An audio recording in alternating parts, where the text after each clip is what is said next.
Next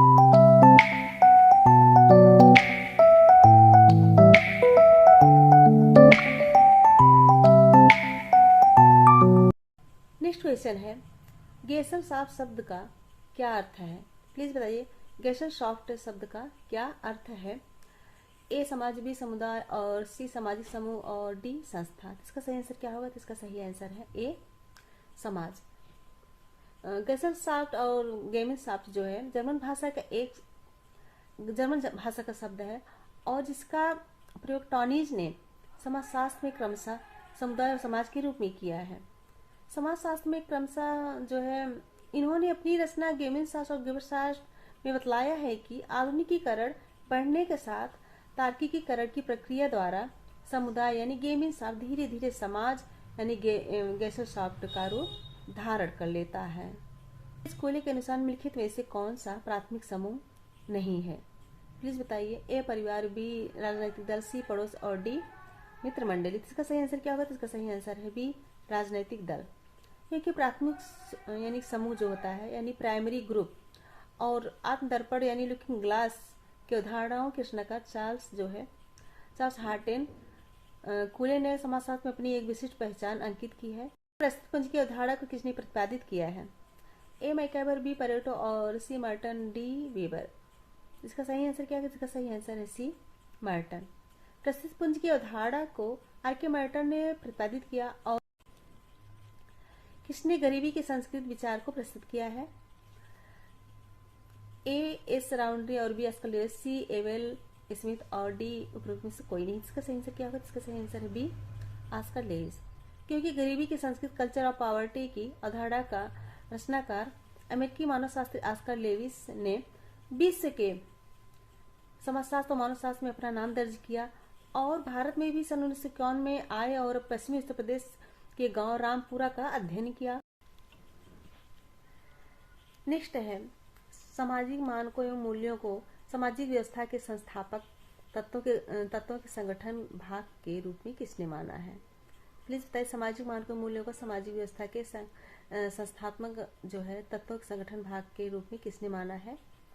ए जो है max weber, B टार्कस Parsons, और सी डेविड ईस्टन, और डी अगस्त कांट। इसका सही आंसर क्या होगा? इसका सही आंसर है डी इसका सही आंसर है बी टार्कट पार्सन्स। क्योंकि टार्कट पार्सन्स ने ही कहा है विचार, मूल्य और मानदंड जो है विचार की प्रणाली के मुख्य केंद्र बिंदु है और जो सामाजिक व्यवस्था को बनाए रखते हैं। नेक्स्ट क्वेश्चन है, वह प्रक्रिया जिसमें दो समूह अपनी संस्कृतियों को इस प्रकार सम्मिलित करते हैं यानी मिश्रित करते हैं ताकि वे एक हो जाएं, और इसे हम फिर क्या कहते हैं?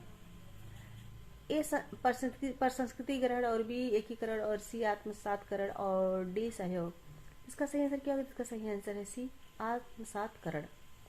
क्योंकि एक संस्कृति द्वारा अपने से भिन्न दूसरी संस्कृति को अपने में घुला मिला लेने को ही हम जो है आत्मसातकरण प्रक्रिया कहते हैं, और यह धीरे धीरे दूसरी संस्कृति को पृथक अस्तित्व का जो है लोक।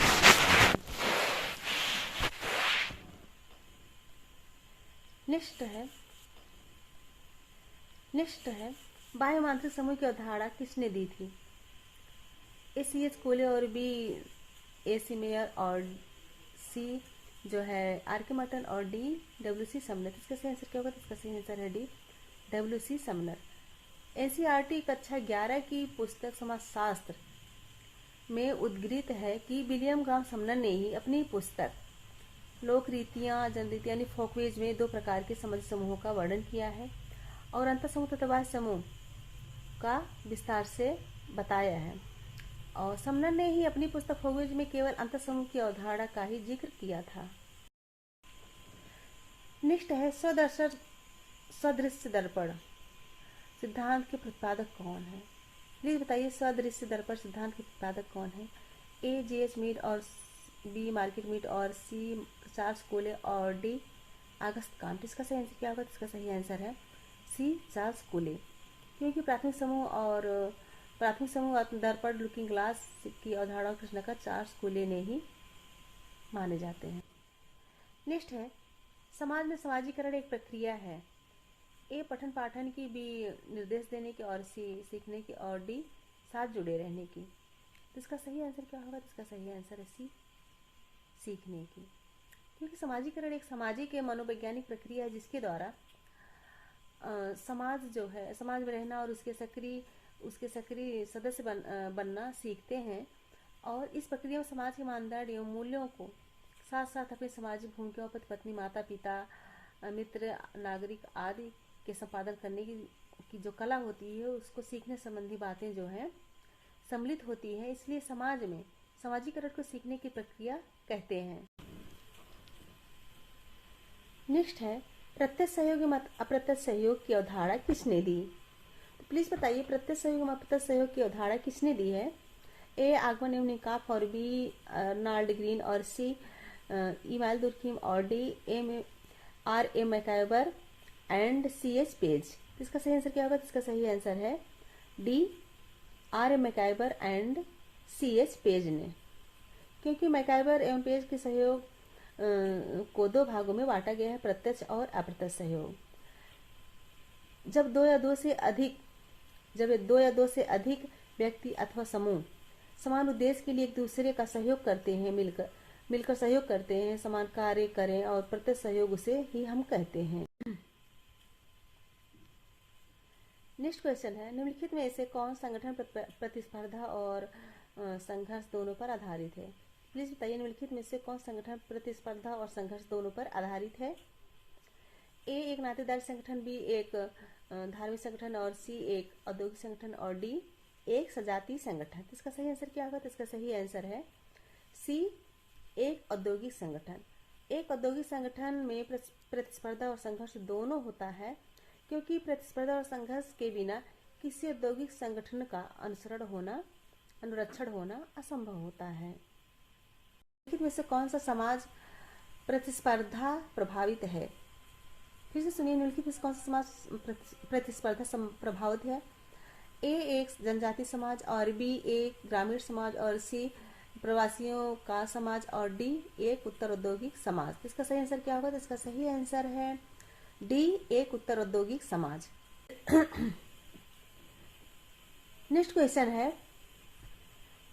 है, पर संस्कृति ग्रहण एक प्रक्रिया है जिसमें दो विभिन्न सांस्कृतिक समूहों में होता है।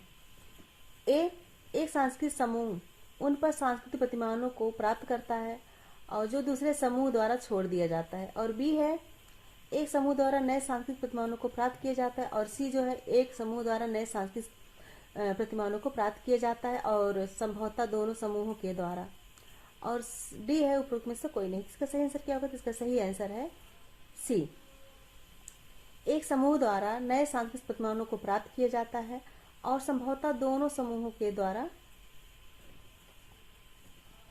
पर संस्कृति एक ऐसी प्रक्रिया है जिसके अंतर्गत कोई व्यक्ति या व्यक्तियों का समूह दूसरे लोगों से प्रत्यक्ष संबंध या एवं अंतःक्रिया स्थापित कर अपने जीवन में कुछ उतारने की कोशिश करता है। प्लीज बताइए, प्रकारवाद के सूत्रों को किसने प्रस्तुत किया है? ए आर रेडक्लिफ ब्राउन, और बी आर के मर्टन, और सी बी मेलिनोस्की, और डी टी पार्सन। इसका सही आंसर क्या होगा? तो इसका सही आंसर है बी आर के मर्टन। क्योंकि मर्टन ने प्रकारवाद के सूत्र के रूप में प्रकारवाद, दुष्प्रकारवाद और प्रत्यक्ष एवं अप्रत्यक्ष प्रकार, बहुप्रकार, आकार्य, प्रकार्यात्मक, विकल्प अथवा संरचनात्मक, समानार्थी, अप्रत्याशित परिणाम आदि को प्रस्तुत किया है। नेक्स्ट क्वेश्चन है, बाह्य संघर्ष समूह के अंदर एकता पैदा करता है, यह कथन किसका है? प्लीज बताइए, बाह्य संघर्ष समूह के अंदर एकता पैदा करता है, यह कथन किसका है? ए कार्ल मार्क्स, बी अडहेंडॉफ, और सी जी सीमेल, और डी लेविस ए कोजर। इसका सही आंसर है डी लेविस ए कोजर।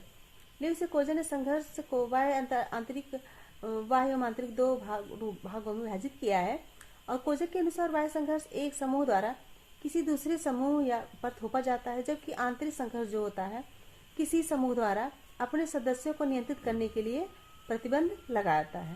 कौन सा एक समाजीकरण का अभिकरण नहीं है? ए पाठशाला, बी परिवार, और सी कारागार, और डी खेल का मैदान। इसका सही आंसर क्या होगा? तो इसका सही आंसर है सी कारागार। कारागार समाजीकरण का अभिकरण नहीं है, क्योंकि बल्कि सुधारगिरी है। कारागार जो है अभिकरण नहीं है, यह जो है सुधारगिरी है। लेकिन वर्तमान समय में कारागारों में भी समाजीकरण का प्रभाव ज्यादा दिखाई देता है।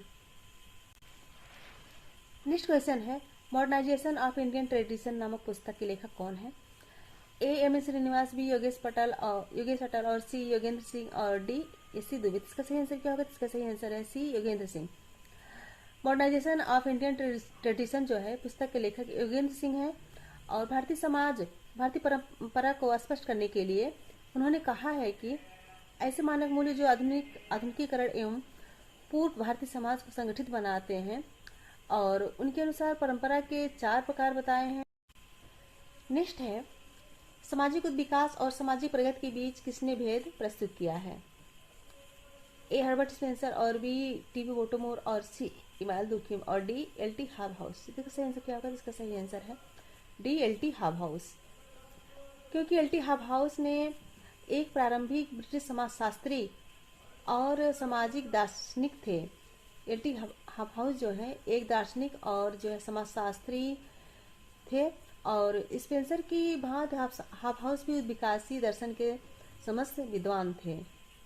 नेक्स्ट क्वेश्चन है, यह कथन किसका है कि स्वायत्त उद्विकासी प्रक्रिया द्वारा मानव समाज एक अनिश्चित असंबद्ध समानता से निश्चित संबंध विभिन्नता में बदलता है? A Auguste Comte, B Emmanuel Durkheim, C Talcott Parson और डी हर्बर्ट स्पेंसर। इसका यानी आंसर क्या होगा? इसका सही आंसर है डी हर्बर्ट स्पेंसर। क्योंकि हर्बर्ट स्पेंसर ने कहा है, उन्होंने बताया है कि मानव समाज की एक ऐसे जीवित निरंतर बढ़ते हुए स्वायत्त के रूप में व्याख्या किए हैं जो धीरे धीरे सरल से जटिल व्यवस्था का रूप ले लेता है। और स्पेंसर एक सामाजिक विकासवादी थे और उनकी विकासी योजना को सामाजिक डार्विनवाद के नाम से भी जाना जाता है। नेक्स्ट क्वेश्चन है, निम्नलिखित में से संघर्ष के प्रकारों पर किसने लिखा है? प्लीज बताइए निम्नलिखित में से संघर्ष के प्रकारों पर किसने लिखा है? ए कार्ल मार्क्स और बी आर्डेनटॉप और सी जॉर्ज सीमेल और डी एल.ए. कोजर। इसका सही आंसर क्या होगा? इसका सही आंसर है डी एल.ए. कोजर। क्योंकि कोजर एक प्रकारात्मक संघर्षवादी समाजशास्त्री हैं। वे संघर्ष को प्रक्रिया के रूप में अध्ययन पर बल देते हैं और संघर्ष। नेक्स्ट है, निम्नलिखित समाजशास्त्री में कौन अंतःक्रियावाद यानी अंतःक्रियात्मक सिद्धांत से संबंधित है? प्लीज बताइए निम्नलिखित समाजशास्त्री में से कौन अंतःक्रियात्मक सिद्धांत से संबंधित है? ए टी.बी. बोटोमोर, बी जॉर्ज सीमेल और सी एल.टी. हॉबहाउस और डी डब्ल्यू.एच. आगमन। इसका सही आंसर क्या होगा? इसका सही आंसर है बी टी.बी. बोटोमोर। क्योंकि जॉर्ज सीमेल मैक्स वेबर के समकालीन थे और वे मूलतः दार्शनिक थे। उनकी गणना समाजशास्त्र के दिग्गजों में की जाती है और सीमेल ने न केवल अंतःक्रियाओं के अध्ययन पर जोर दिया है, बल्कि उन्होंने सामाजिक संघर्ष का अध्ययन कर उसके प्रकारों पर भी उल्लेख किया है।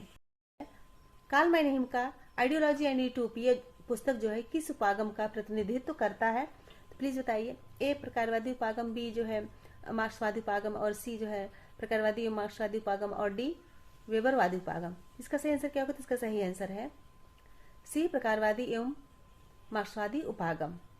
क्योंकि ज्ञान के समाजशास्त्र के एक प्रमुख हस्ताक्षर आधुनिक समाज वैज्ञानिक कार्ल मैनहीम का जन्म बुडापेस्ट यानी कि हंगरी में हुआ था और उन्होंने सन 1919 में हंगरी छोड़कर जर्मनी आए और वहाँ विश्वविद्यालय में प्राध्यापक बन गए। और मैनहीम ने ज्ञान के समाजशास्त्र की नींव अपनी प्रसिद्धीकृत विचारधारा और कल्पना लोक में किया, यानी कि आइडियोलॉजी एंड यूटोपिया में 1929 में रखी।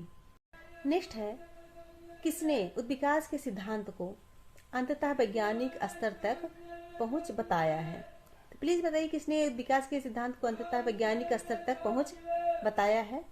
ए अगस्त कॉम्टे, बी बेंजामिन किड और सी एल.टी. हॉबहाउस और डी जो है टालकट पार्सन्स। इसका सही आंसर क्या होगा? इसका सही आंसर है ए अगस्त कॉम्टे। क्योंकि प्रत्यक्षवाद यानी कि पॉजिटिविज्म और प्रत्यक्षवादी दर्शन के जन्मदाता अगस्त कॉम्टे को ही जो है समाजशास्त्र का पिता कहा जाता है। और कॉम्टे ने ही सोशियोलॉजी शब्द की रचना भी की थी और उन्होंने विकास के सिद्धांत को अंततः वैज्ञानिक स्तर तक पहुंच बताया है।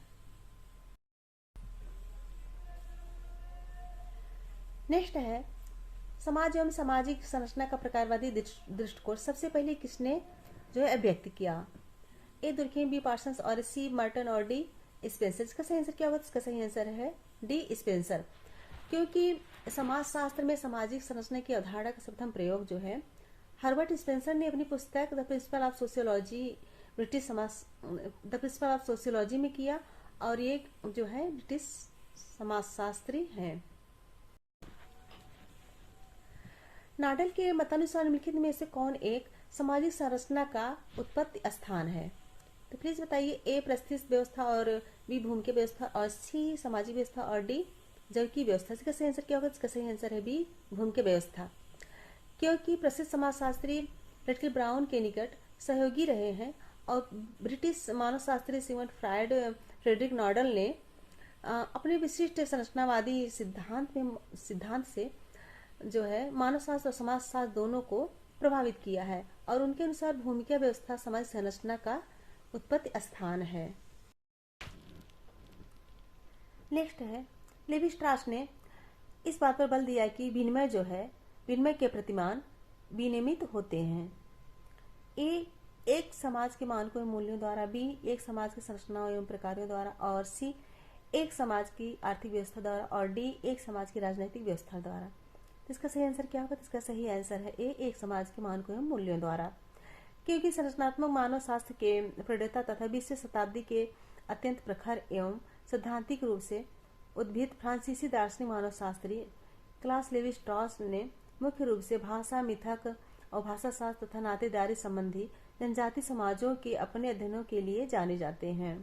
उन्होंने मानव की चिंता और प्रक्रियाओं के आधार पर मानव मस्तिष्क को समझने का यत्न किया, और उनका मानव शास्त्र मूलतः जो है संज्ञानात्मक प्रकृति का है, और जिसमें भाषा के संदर्भ में उनकी प्रकृति और संस्कृति के आपसी संबंधों का विश्लेषण किया गया है। उन्होंने इस बात पर बल दिया है कि एक समाज के मानकों एवं मूल्यों द्वारा विनिमय के प्रतिमान विनियमित होते हैं।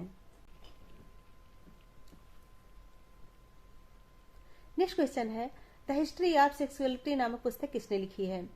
ए जुर्गेन हैबरमास और बी जीन बोर्डिलार्ड और सी पियरे बोर्दी और डी मिशेल फूको। इसका सही आंसर क्या होगा? तो इसका सही आंसर है डी मिशेल फूको, क्योंकि एक अत्यंत विवादास्पद जो है फ्रांसीसी दार्शनिक मिशेल फूको ने समकालीन समाजशास्त्र जो है को गहरे रूप से प्रभावित किया, और उनके लेखों में समाजशास्त्र के अलावा ज्ञान की विधाओं पर अपनी गहरी छाप अंकित की है, और उन्होंने कामुकता का इतिहास द थ्योरी ऑफ सेक्सुअलिटी नामक कई खंडी एक बहुचर्चित ग्रंथ की रचना की।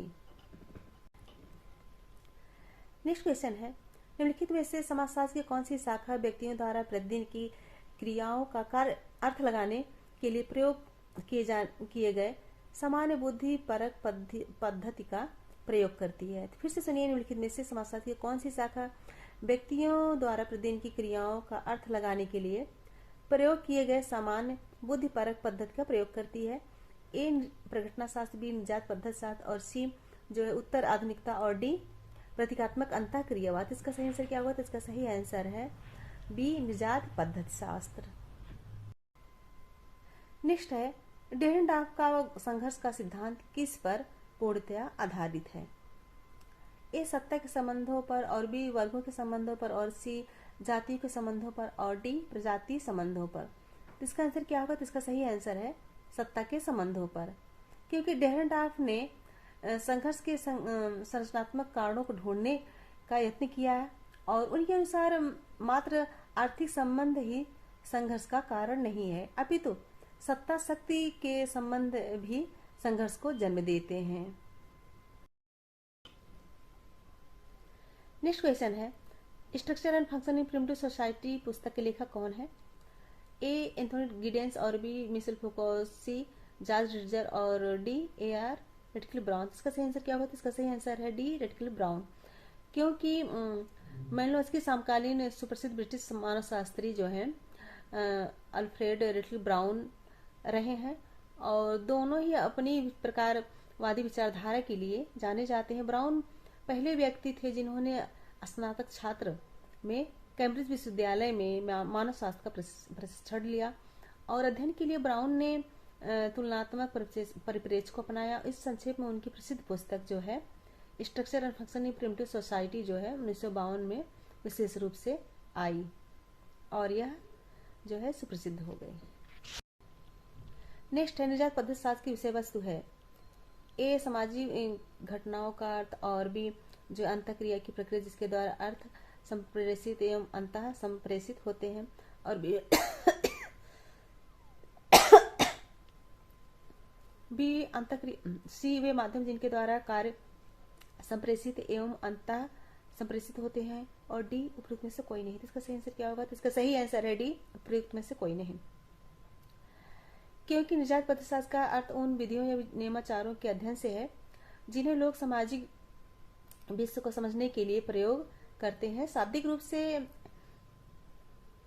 इथनों से तात्पर्य लोक जन सामान्य या निजात पद्धति समूह से और मेथोडोलॉजी का अर्थ अध्ययन की विधियों से है। नेक्स्ट क्वेश्चन है घटना क्रिया विज्ञानी एवं निजात पद्धति शास्त्री समाज शास्त्र सामाजिक क्रिया को समझने हेतु व्याख्यात्मक उपागम है।